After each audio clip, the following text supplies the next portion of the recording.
What is the meaning of genetics?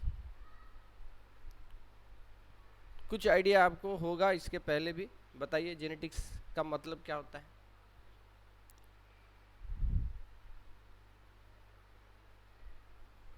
Study of genes. Study of genes. Shashank बोलो। Sir hereditary units होता है। Study of heredity. Study of heredity is genetics. Heredity का क्या मतलब होता है? सर एक्वायर करना। एक्वायर करना, एक जनरेशन से दूसरे जनरेशन में जो ट्रांसफर हो सके। So this will include things that can be transferred across generation.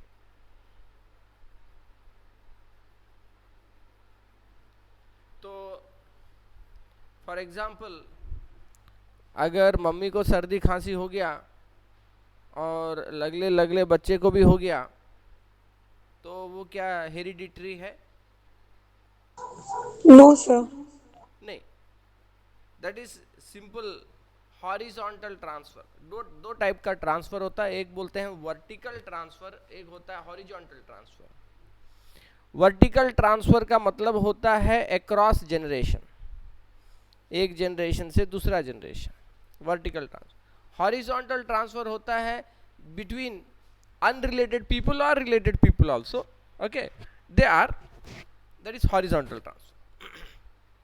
In genetics we are interested in the vertical transfer, that is from one generation to another. Ultimate इसमें क्या हम जानना चाहते हैं? हर स्टडी का जो है ना, कोई फील्ड का एक मकसद होता है कि अच्छा ये सब चीज़ इतना मेहनत करके हम पढ़ लेंगे, सीख लेंगे, तो उसके बाद क्या, उससे क्या फायदा होगा?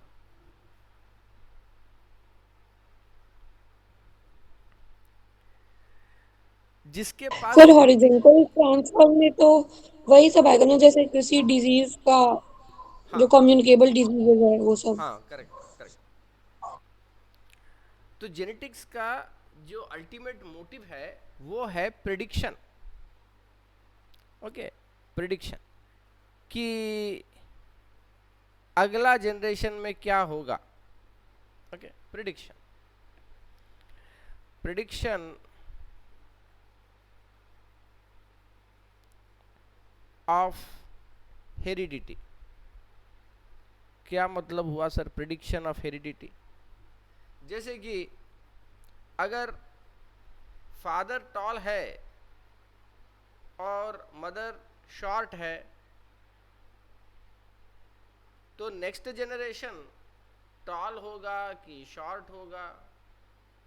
Question mark. लोग जानना चाहता है क्या ये पावर सही में जेनेटिक्स जो जानता है वो कर सकता है, बोल सकता है?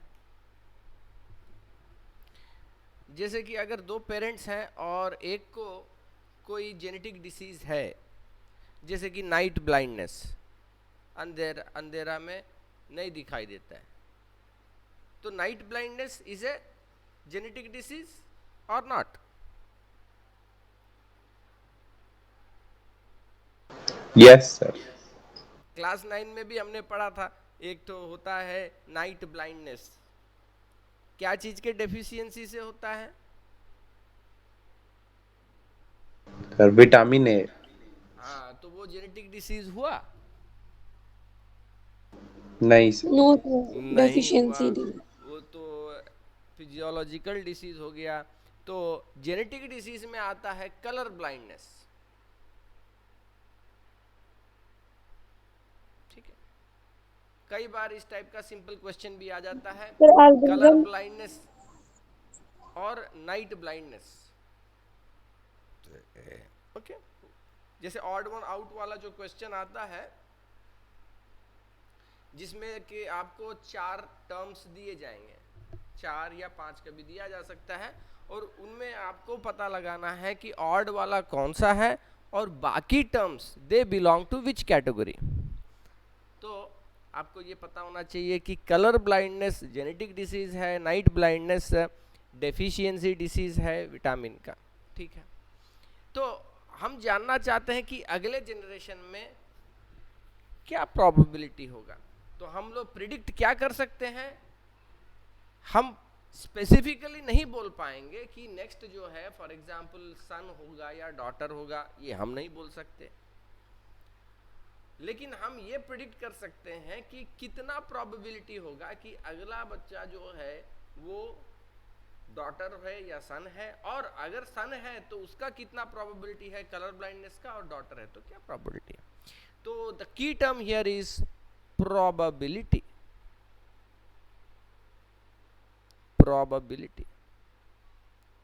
अच्छा, आपने ये शब्द सुना है कभी, प्रोबेबिलिटी? Yes sir. कि 50% चांस है कि डिसीज हो सकता है, 50% चांस है कि नहीं हो सकता है, नहीं 25% चांस है। इस तरीके से जो हम प्रिडिक्शन करते हैं उसको बोलते हैं प्रोबेबिलिटी। तो जेनेटिक्स के द्वारा हम लोग इस टाइप के प्रिडिक्शन को कर सकते हैं, ठीक। अब इस चैप्टर में जो सिलेबस के अनुसार हमारे इसमें दिया गया है मेंडल्स लॉज ऑफ इनहेरिटेंस, जिसके अंतर्गत monohybrid cross, dihybrid cross, different terms that are related with the genetics, and the determination of the sex in the human beings, and the sex linked inheritance or X linked diseases such as hemophilia and color blindness। यही scope of syllabus है। तो हम लोग ऐसा करते हैं, इसको हम लोग शुरू करेंगे चैप्टर को मेंडल्स लॉस ऑफ इनहेरिटेंस के साथ।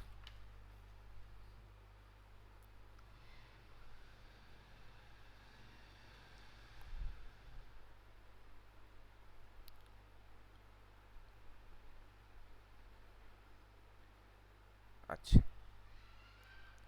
Mendel's laws of inheritance. Who was Mendel? Father of genetics. Father of genetics. He was a person who was having training in mathematics, और उसने डिसाइड किया कि हम संन्यास लेंगे। तो भैया बने सन्यासी, और मन में उनको आए सवाल कि इतना बायोडाइवर्सिटी क्यों है, क्योंकि नाश्ते में खाने में उनको मिलता था मटर, और मटर में मिलता था कभी हरा मटर, कभी येलो मटर या सफ़ेद मटर जो बोलते हैं। तो क्वेश्चन उनको माइंड में ये आता था कि एक पौधा कभी हरा कभी ये मटर कैसे बनाता है।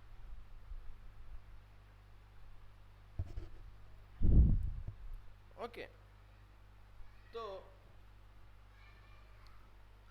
उसी के लिए जानने के लिए मेंडल ने क्या किया, पी प्लांट को अपना एक्सपेरिमेंटल मॉडल ऑर्गेनिज्म के रूप में लिया।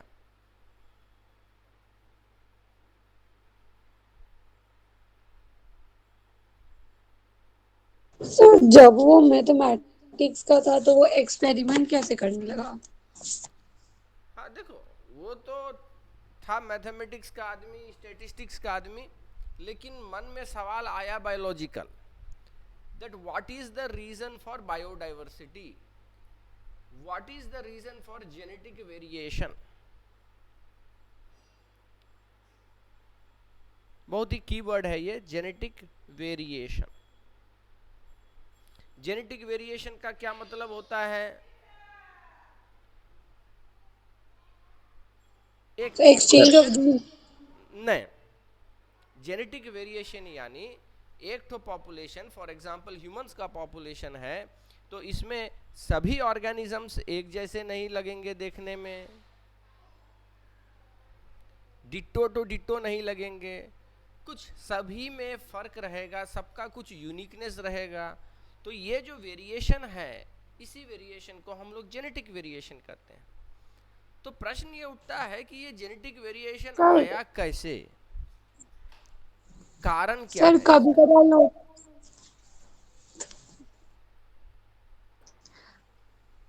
इसका रीजन है रिकॉम्बिनेशन। चैप्टर 1 में हमने देखा मियोसिस के अंदर रिकॉम्बिनेशन।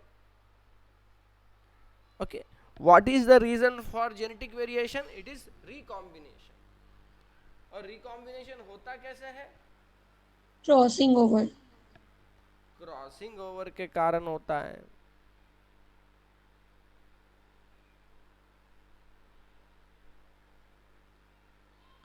क्रॉसिंग ओवर होता क्या है? Sir exchange of genes takes place between two homologous pair of chromosomes. Exchange of DNA और chromatin between non sister chromatids of homologous chromosomes। Okay, ये पूरा चीज आप लिखेंगे क्रॉसिंग ओवर के डेफिनेशन में, जरूरी चीज सर है, इंपॉर्टेंट। कभी ऐसा होता है कि जैसे अगर जैसा फादर दिख रहा हो तो उसका सन जो हुआ तो वो भी एकदम उसके तरह डिट्टो दिख रहा हो। नहीं, देखो ज्यादातर क्या होता है, जैसे हम लोग बोलते हैं कि इसका फीचर थोड़ा ये बाप पे थोड़ा ज्यादा गया है या मम्मी पे ज्यादा गया है, इस तरीके से बोलते हैं हम लोग। ओके, या एकदम इसी का डिट्टो कॉपी लग रहा है, इस टाइप में बोलते हैं। लेकिन हमेशा जो है मिक्सिंग ऑफ कैरेक्टर रहेगा, ऐसा नहीं कि एक का ही एकदम ट्रू कॉपी बन गया।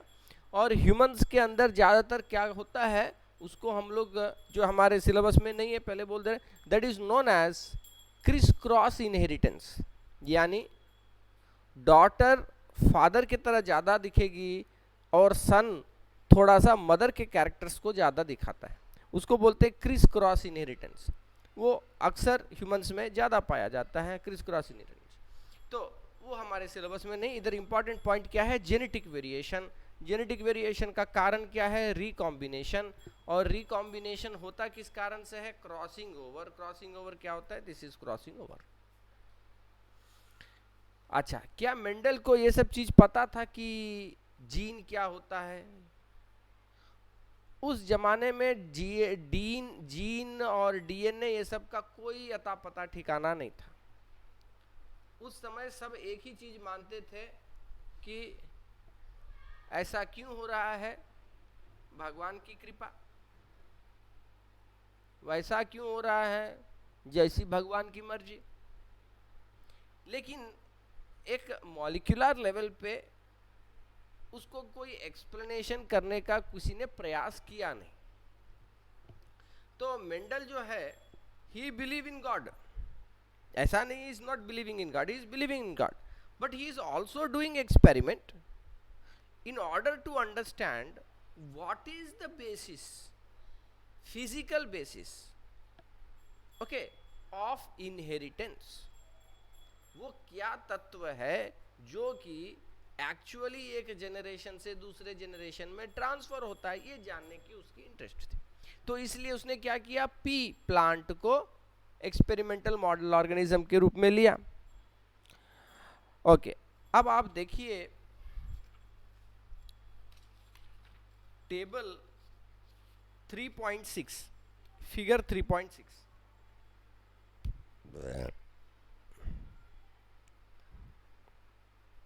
फिगर 3.6 में क्या बताया है,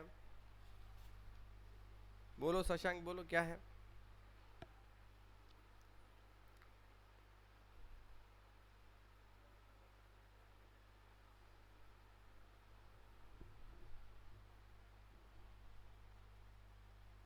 आवाज कम आ रहा है, फिर से बोलो शशांक।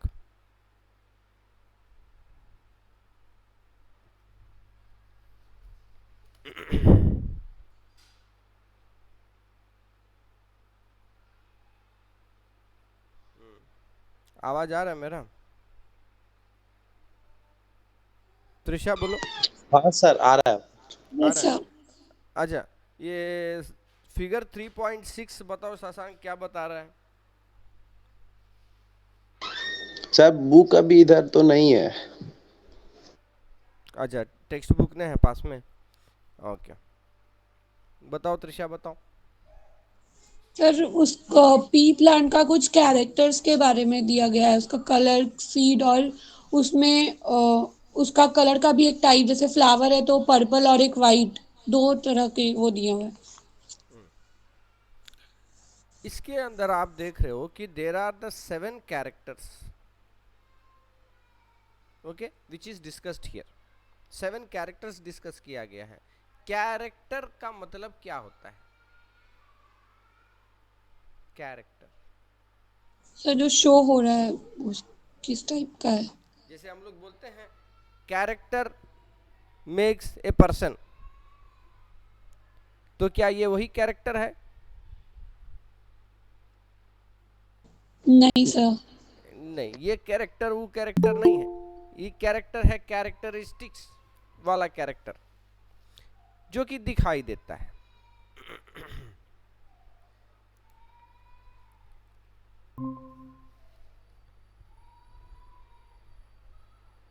आज लेट हो गया शाश्वत।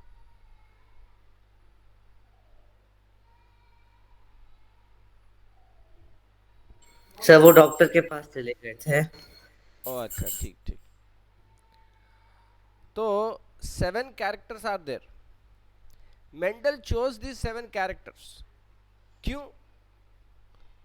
Pure luck. Mendel was very lucky person. अगर पी प्लांट के जगह पे और कोई दूसरा प्लांट ले लेता मेंडल, तो शायद ये सभी टाइप के जो लॉस अंडरस्टैंडिंग इसको मिल पाया वो ना हो पाता। क्यों ऐसा? क्योंकि ये जो 7 कैरेक्टर्स उसने चूज किया, ये 7 कैरेक्टर्स प्योर हैं। These are pure characters. वो क्या होता है सर प्योर कैरेक्टर? देखिए, कैरेक्टर के अंदर आपको 2 ऑल्टरनेटिव फॉर्म्स दिखाई दे रहे हैं, जिसमें से एक है डोमिनेंट और दूसरा है रेसेसिव। डोमिनेंट का मतलब आप समझ रहे हैं, जो डोमिनेट करे, यानी दूसरे को एक्सप्रेस ना होने दे, दूसरे का ना चलने दे। और दूसरा है रेसेसिव, जो कि उसका ऑपोजिट होता है, यानी डोमिनेंट के प्रेजेंस में रेसेसिव एक्सप्रेस नहीं होगा। ये जो आपको टेबल दिया गया है, ये आपको रटना होगा, याद रखना होगा। आपको एग्जाम में पूछ लिया जाएगा कि एक राउंड सीड वाला पी प्लांट को क्रॉस किया गया ग्रीन सीड वाले पी प्लांट के साथ, तो आपको पता होना चाहिए कि राउंड सीड डोमिनेंट होता है और ग्रीन वाला सीड जो है वो रेसेसिव होता है। ये पता होने से आप लिख पाएंगे उसका genotype. Okay, now you will pay proper attention. Parent, one will be the male parent, other is the female parent.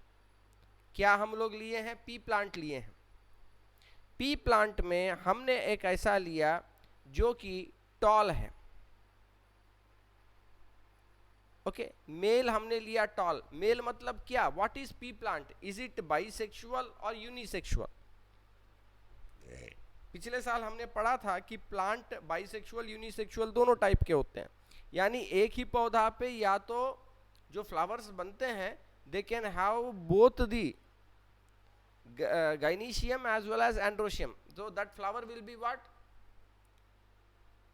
Bisexual. Bisexual flower. Okay, and such a plant वो सेल्फ पॉलिनेशन भी कर सकता है, क्रॉस पॉलिनेशन भी कर सकता है। P plant क्या होता है कि इसमें जो फ्लावर है इसमें दोनों है, एंड्रोशियम गाइनीशियम दोनों है। तो हमने किसी एक को ले लिया मेल, का मतलब क्या है?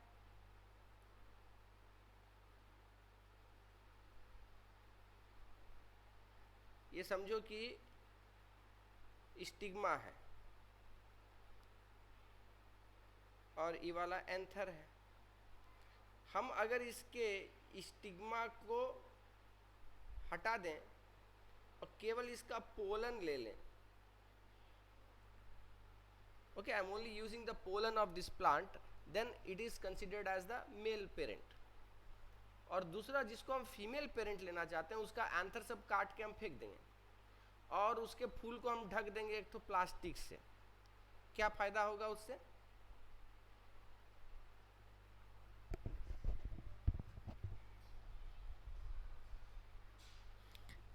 एक तो फूल है जिसमें स्टिग्मा है और एंथर्स भी बन रहा है। हमने क्या किया, इसका अपना एंथर्स काट दिया और उस फूल को हमने पॉलीथीन से ढक दिया। इससे हमको फायदा क्या होगा? सर सेल्फ पॉलिनेशन नहीं होगा।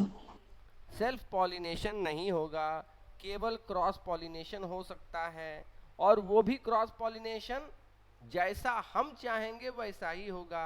ऐसा नहीं कि हवा में कोई भी पोलन आके उस पर बैठ गया, वैसा रैंडम नहीं होगा। तो इसको बोलते हैं आर्टिफिशियल पॉलिनेशन।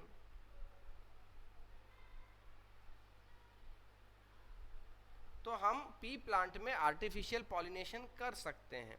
तो उस वाले को हम लेंगे फीमेल। तो हमने क्या किया, हम जानना चाहते हैं कि अगर एक टॉल प्लांट को, टॉल पी प्लांट को, उसका ऑपोजिट यानी dwarf, tall plant is crossed with dwarf, what will happen?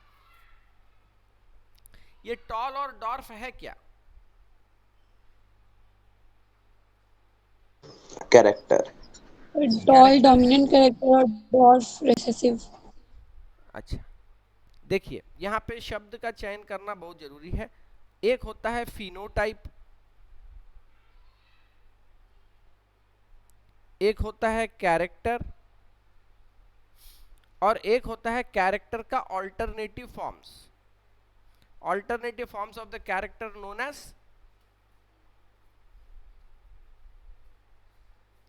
Traits. ठीक है, आप देखेंगे उसी टेबल में लिखा हुआ है dominant versus recessive trait. Genetics में ये जो टर्म्स है, ये टर्म्स का बहुत इंपॉर्टेंस है। ओके, सही टर्म यूज करना है, टर्म का मीनिंग समझना है। ओके, अब देखिए पेरेंट, हम जरा इसको फ्रेश लिखते हैं। ठीक है,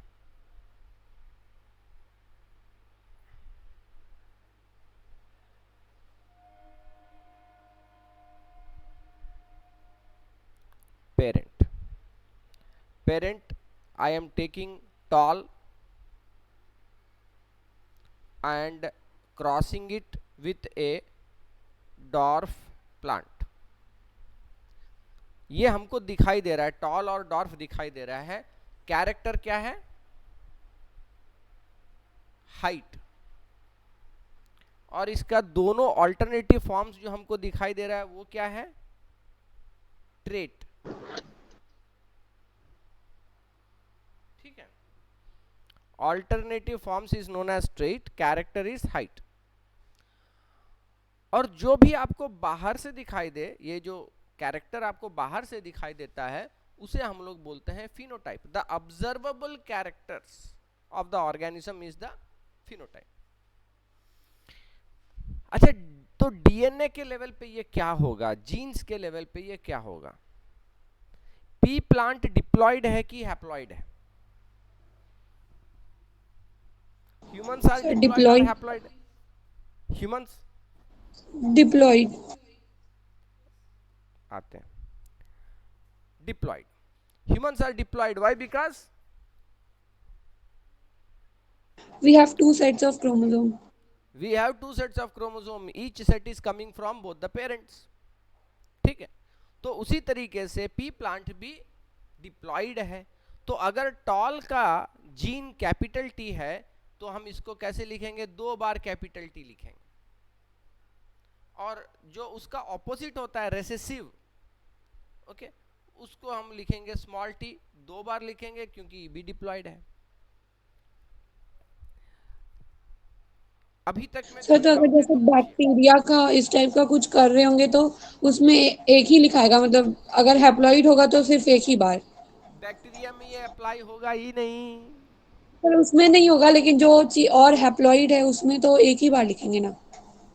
हाँ, हैप्लॉइड जो हैगा उसका जीनोटाइप लिखेंगे एक ही बार, जो डिप्लॉयड है उसका 2 टाइम्स लिखेंगे। ठीक है, तो ये दोनों ही हमने क्या लिखा, होमोजाइगस। इस कंडीशन को हम क्या बोल सकते हैं, होमोजाइगस क्या है, dominant. All P plant. Okay, उसको हमने क्रॉस किया होमोजाइगस रेसेसिव। अच्छा, इस पॉइंट को एकदम आप जो है समझ जाइए, जो अगर नहीं समझा है आपको पूछिए, क्योंकि ये वाला पॉइंट बहुत इंपॉर्टेंट है। शाश्वत समझे ये वाला क्या चीज है, क्या बोल, फिनोटाइप, कैरेक्टर, ट्रेट। हाँ सर। अच्छा ठीक है, हम तब एक क्वेश्चन पूछते हैं।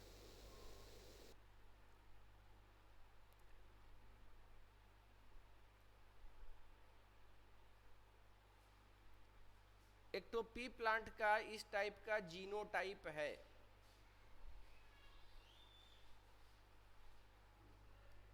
इसका फिनोटाइप क्या होगा, सर डोमिनेंट होगा। फिनोटाइप क्या होगा, डोमिनेंट होगा, मतलब सर तो टॉल होगा। टॉल होगा। टॉल होगा।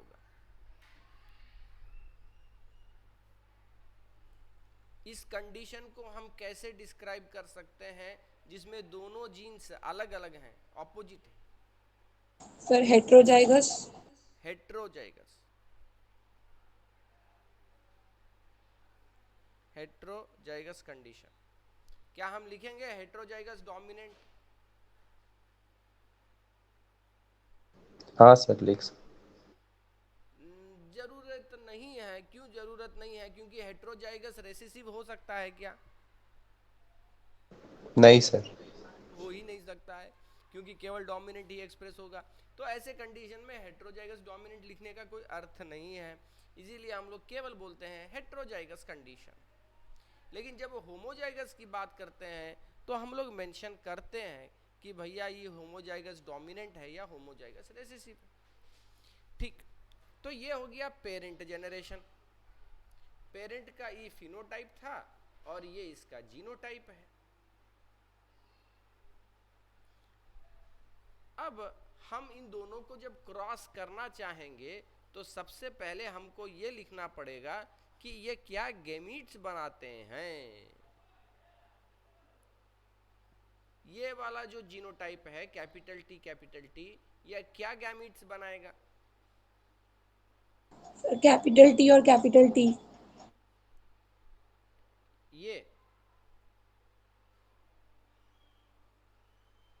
ये बनेगा गैमीट। नहीं सर, अलग अलग, एक एक अलग एक गोल टी। ये यस सर। ठीक,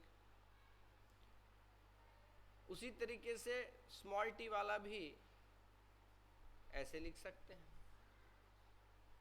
2 टाइम इस तरीके से लिखने का कोई मतलब नहीं है कि भैया दोनों तो एक ही है, तो 2 टाइम लिखने का क्या कोई वो मतलब तो हुआ नहीं, है ना। तो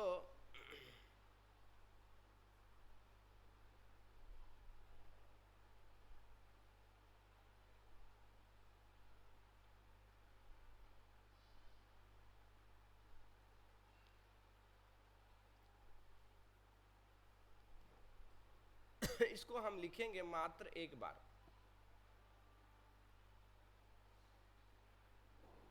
ओके ऐसे। और फ्यूजन किसके बीच में होता है, गैमीट्स के बीच में होता है। तो ये जो दोनों गैमीट्स बने इनका फ्यूजन होगा, तो उससे बनेगा क्या, नया जनरेशन, जिसे हम लोग कहेंगे F1 generation.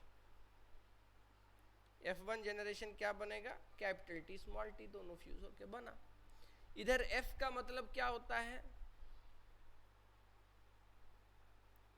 filial, okay, filial means same family. ये दोनों जब फ्यूज हुआ तो बनाया हेट्रोजाइगस।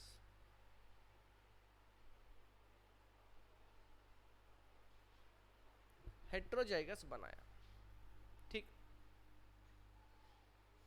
अब हमको हमारा ये पता लगाना है कि अगले जनरेशन में क्या होगा। ये तो पहला ही जनरेशन है, अगले जनरेशन में क्या होगा। तब हम क्या करेंगे, किसको किससे क्रॉस करेंगे। और एक टीटी और मतलब कैपिटल टी स्मॉल टी को दूसरे के साथ यानी हेट्रोजाइगस। हाँ, यानी हमको जो F1 जनरेशन में ऑफस्प्रिंग्स मिला, एक मिला क्या, फिर 4 हाँ, मिलेगा। 4 क्यों मिलेगा भैया, 2 ठो लिए पी प्लांट, दोनों को क्रॉस किए। जब क्रॉस किए तो ढेरी सारा सीड बनाएगा ना, कि 2 4 ठो सीड बनाएगा। पौधा ना है जी, पौधा है सर इतना लेकिन इतना। अगर शो करेंगे जैसे वो कैपिटल टी वाला जो था, तो उसका 2 गैमेट बना टीटी कैपिटल टी, और जो स्मॉल टी वाला था रिसेसिव, उसका स्मॉल टी 2 बनेगा। तो टोटल अगर करेंगे जैसे वो कोई स्क्वायर जो बोलते हैं उससे, तो 4 बनेगा ना। ठीक है, वो सब ठीक है भैया, हम वो सब चीज थोड़ी पूछ रहे हैं। हम ये बोल रहे हैं कि F1 जनरेशन में किस किस को क्रॉस करेंगे, हमको कितना उसमें मिला। एक ही बच्चा मिला इसमें, एक ही सीड बना, सीड तो ढेरी बनेगा। जब मेंडल ने एक्सपेरिमेंट किया था तो हर क्रॉस में, हर बार वो जब क्रॉस करता था तो लगभग लगभग 10,000 सीड्स को काउंट करता था। 10,000 सीड्स को काउंट करता था कि राउंड और रिंकल्ड, येलो और ग्रीन, इस सब टाइप का जो ट्रेट लेते हैं तो उसमें इस तरीके से काउंट करता था। बहुत मेहनत किया, ठीक है। तो F1 जनरेशन में जो मिला उसको तो बहुत सारा सीड्स मिला, उसी के बीच में उसने क्रॉस किया, उसी के बीच में उसने क्रॉस किया। इसीलिए इसको बोलते हैं फीलियल, यानी सब एक ही फैमिली में, कोई बाहर से दूसरे गांव से उसने दूसरा टाइप लेके नहीं आया, तो सेम चीज से उसने क्रॉस किया, फीलियल। अच्छा, जब आप इसमें जानना चाहते हैं अगला जनरेशन क्या है, तो आपको फिर लिखना पड़ेगा भाई ये दोनों क्या क्या गैमीट बनाएंगे। फिर से हम लिखते हैं इसका गैमीट, ये गैमीट बनाएगा कैपिटल टी स्मॉल टी, और ई ठो भी बनाएगा कैपिटल टी स्मॉल टी। ये वाला तो आसान था, इसमें केवल एक कैपिटल टी स्मॉल टी था, दोनों को फ्यूज करके लिख दिए। अब इसका क्या, ये वाला जो गैमीट्स है ये जब फ्यूज होगा तो क्या बनेगा।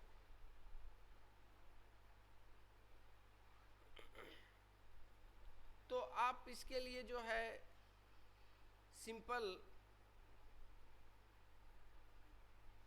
अपने से माथा लगा के लिख सकते हैं, या आसान तरीका जो है उसको बोलते हैं पनेट स्क्वायर। क्या होता है जी पनेट स्क्वायर, जो गैमीट्स बने उन गैमीट्स को आप मेल और फीमेल पेरेंट का गैमीट्स लिख लेते हैं। इधर capital T small T, capital T small T, आपने लिख लिया गैमीट्स। और फ्यूजन होता है गैमीट्स के बीच में, तो क्या प्रोडक्ट बनेगा, capital T capital T, capital T small T, capital T small T, small T small T, इस तरीके से आपको फ्यूजन बना। यहां तक कोई प्रॉब्लम समझ में आ गया यहां तक। तो इससे आपको क्या पता चला कि जो फ्यूजन होता है गैमिट्स के बीच में तो आपको क्या कॉम्बिनेशंस मिलेगा। अब हम लोग इसमें लिखेंगे फिनोटाइप। इसका फिनोटाइप क्या होगा,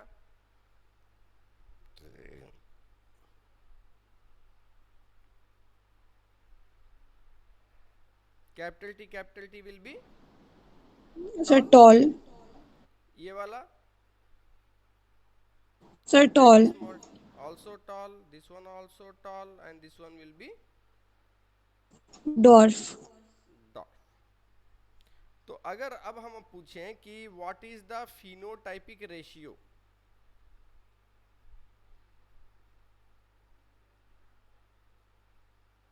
फिनोटाइप टाइपिक रेशियो, तो क्या लिखेंगे? सर 3:1 या 1:3? हाँ, 3 ठो टॉल है और 1 ठो डॉर्फ है, फिनोटाइप मतलब जो दिखता है। सो 3 टॉल एंड 1 डॉर्फ। टॉल तो डोमिनेंट फिनोटाइप है, तो बाय कन्वेंशन हमेशा हम लोग टॉल या जो बोलते हैं डोमिनेंट जो है उसको पहले लिखते हैं, ठीक है। इसीलिए वो रेशियो होगा 3:1। ओके, 1:3 हम लोग नहीं लिखते हैं, लिखते हैं वो 3:1। Why? First write the dominant and then the recessive. Next, what is the genotypic ratio?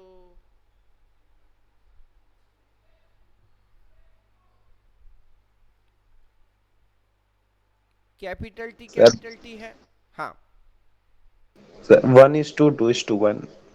1:2:1 कैसे हुआ? कैपिटल टी एक ठो है, उसके हाँ बाद सर, तो कैपिटल टी स्मॉल टी दो ठो है, और स्मॉल टी एक ठो है, इसीलिए 1:2:1। ठीक है, आप पहले हमेशा डोमिनेंट को लिखते हैं, ये एकदम होमोजाइगस डोमिनेंट है उसको पहले लिखा, फिर हेट्रोजाइगस वाला है उसको फिर लिखे, और रेसेसिव को लास्ट में, तो इसीलिए आपका जीनोटाइपिक रेशियो ये आया। ये कौन सा जेनरेशन है?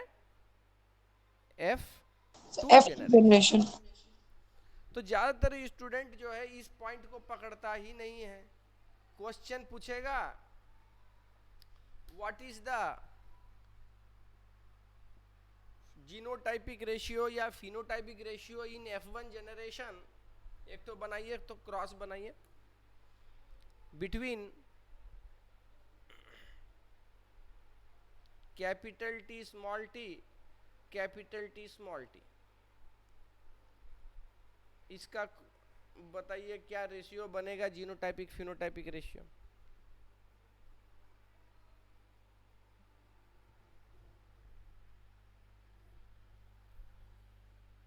अच्छा, ये तो आपका हो गया सेम, अभी जो हमने बनाया वही ना हो गया। इसको आप बनाइए capital T small T and capital T, हाँ ऐसे बनाइए, और तब बताइए रेशियो।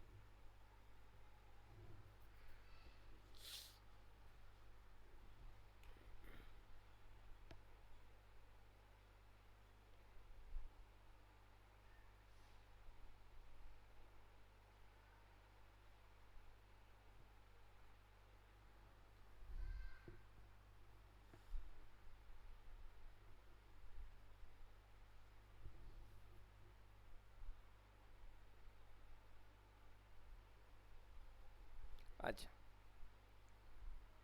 फिनोटाइपिक रेशियो बताइए क्या होगा? सभी टॉल है ना?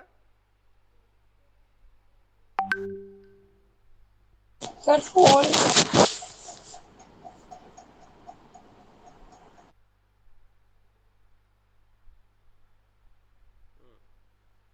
4। सर 4:0। हाँ, 4:0।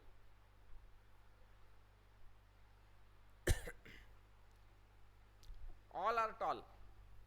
और जीनोटाइपिक रेशियो सर 2:2। 2:2। 2:2 का मतलब आंसर क्या लिखोगे? 1:1। ठीक है, 2:2 can be simplified further, no? So the answer will be 1:1. What is the ratio of, शाश्वत बताओ, ratio of homozygous dominant and heterozygous?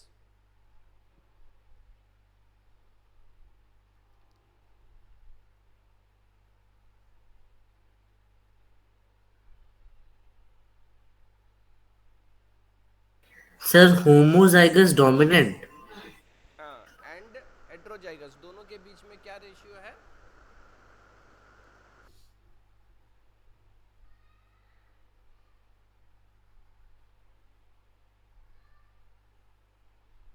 अच्छा, होमोजाइगस डोमिनेंट कौन वाला है बताओ, कौन सा जीनोटाइप होमोजाइगस डोमिनेंट है?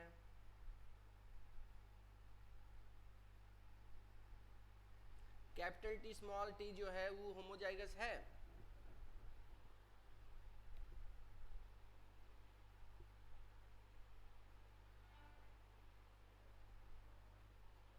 कि कैपिटल टी होमोजाइगस है?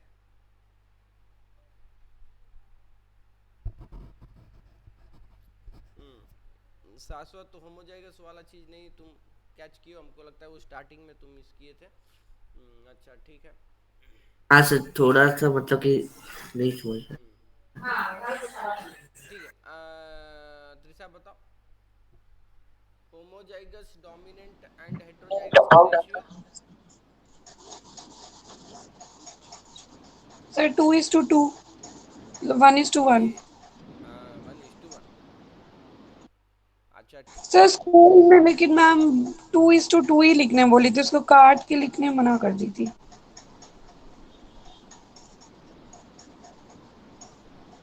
अब इसका तो हम कुछ नहीं बोल सकते हैं भैया, ये बात बायोलॉजी का नहीं है, ये बात है प्लेन बेसिक मैथ्स का। रेशियो का मतलब क्या होता है ये आप उसमें वही तो सिंपल सर समझिए। सिंपलेस्ट फॉर्म में। हाँ, सिंपलेस्ट फॉर्म में ना लिखिएगा, तो 2:2 का कोई मीनिंग थोड़ी बनेगा। अच्छा ठीक।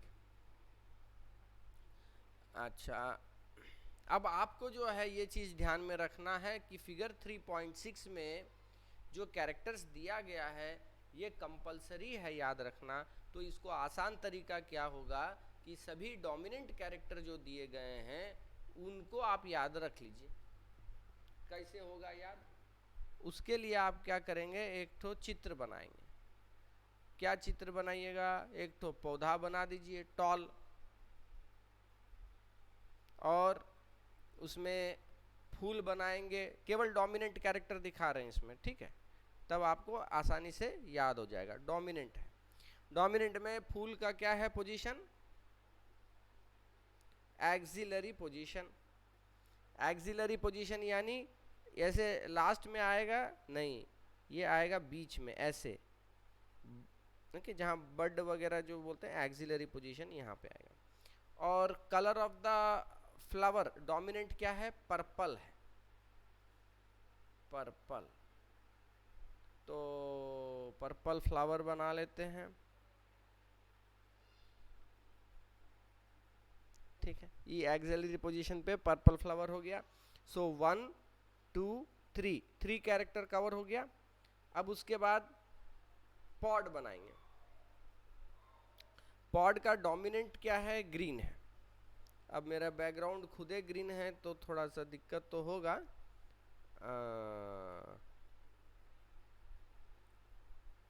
ठीक, ग्रीन पॉड इधर हमको लिखना पड़ रहा है, लेकिन आप अपने से जो बनाएंगे तो उसमें आप ग्रीन कलर दे सकते हो। और उसके अंदर सीड जो है डोमिनेंट होगा ग्रीन कलर का सीड, एंड वो राउंड शेप डोमिनेंट है। ग्रीन कलर का सीड डोमिनेंट है कि yellow? Sir yellow. Yellow is dominant, okay, yellow is dominant, okay. तो इस तरीके से 1 2 3 4 5 6 6 we have covered, which is the seventh one remaining, inflated and constricted। Okay, ये जो पॉड है वो फूला हुआ रहता है, कॉन्स्ट्रिक्टेड। 7 कैरेक्टर्स कवर हो गया। ओके, बस यही चित्र आपको याद रखना है और कुछ नहीं, आपको इसमें सब आराम से याद हो जाएगा, ठीक है। सो इस तरीके से इसको आपको याद रखना जरूरी है। आज स्टूडेंट्स भी कम ज्वाइन किए हैं, तो आज का क्लास हम लोग यहीं पे विराम करते हैं। आगे पता नहीं आज क्यों इतना सब स्टूडेंट नहीं आया। सर कुशाग्र बाहर चला गया, वो कोलकाता गया है, वो उसका ट्रेन होगा अभी। ओ किसका? कुशाग्र। ओ कुछ कुशाग्र का, अच्छा ठीक है। सिद्धांत फहीम भी नहीं आया आज। आज हमको लगता है छुट्टी है, सब लोग थोड़ा आराम करेगा। चलिए कोई बात नहीं। So we will meet in the next class. I will inform about that one. Any doubts you have in today's sir class? Test का क्या होगा, टेस्ट का? हाँ, टेस्ट जो है we can have on Saturday रखें, हम ग्रुप में लिख देते हैं, ठीक है। अगर किसी को प्रॉब्लम है, उस दिन नहीं आ रहा है, हम चाह रहे हैं कि ज़्यादातर सभी स्टूडेंट ऑफलाइन आके लिखें, okay, test. So I will put that message on the group and we will see, okay. So within this Saturday we will try to do it, okay. चलिए, thank you all then. Sir कल कितने बजे time रहेगा? हाँ, ये हम जो है जैसे देख रहे हैं कि बहुत सारे स्टूडेंट एब्सेंट भी है। क्या बात है, पहले हमको देखने दो। सब आउट ऑफ स्टेशन चला गया है, क्या बात है, सब देख लेते हैं, ठीक है। हम मैसेज करते हैं ग्रुप में, मैसेज कर देंगे ग्रुप में।